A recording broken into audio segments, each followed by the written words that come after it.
Hi, I'm Louis Castle, the Vice President of Creative Development for Electronic Arts Los Angeles and the co-founder of Westwood Studios, who created Command & Conquer.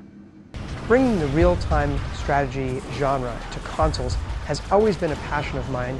In the past, many efforts had been to map a mouse and a keyboard control over to the console, which had always sort of felt wrong. The major innovations which led to the success for Battle for Middle-earth 2 on the Xbox 360, and in fact for all consoles, really came down to a couple of things. First of all, the view frustum. What we've done is we've replaced the drag select that was typical of mouse interfaces with what you see is what you get. We added to that a reticule in the middle of the screen, which allowed you to have fine fidelity on exactly what particular unit you're looking for.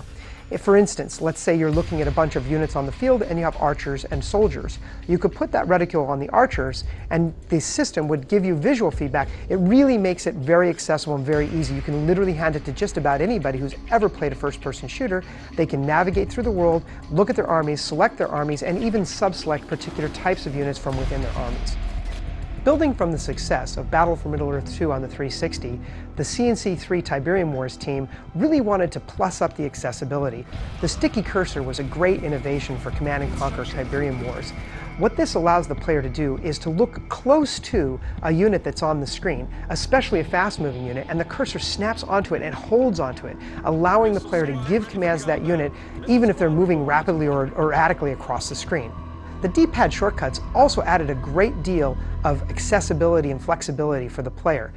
In Battle for Middle-earth 2, you did have squads and teams, but they were quite difficult to get to. They weren't really fast. The D-pad shortcuts allows you to quickly access your home-built groups of units and to actually build them much easier. So you could bring in units from off-field or stage different types of groups of units for multiple attacks much easier. The Build Anywhere feature added to Command & Conquer 3 Tiberium Wars for the 360 was an excellent addition. What this allows the player to do is no matter where they're focused in the world, no matter what battle they're currently engaged in, they're able to access their build queues and use their resources in an intelligent way while not losing focus on what they're doing.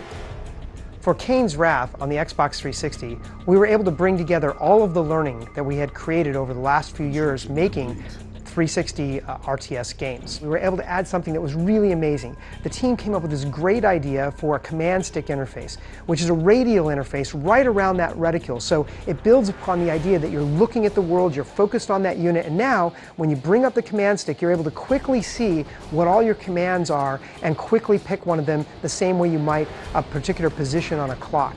The command stick also gives us a great ability to get into the action and make decisions faster. Far fewer clicks. You can just jump in, pick what you want, hit that button, and know exactly what's going to happen. You don't have to scroll through any menus or move down any kind of command list. You just simply push and click. Really fast and right in line with all the other innovations that have been added to make real-time strategy on console an incredibly fast and easy experience. I'm really excited to see what the consumers are going to say and see how fast they're going to be able to get into the fun this summer.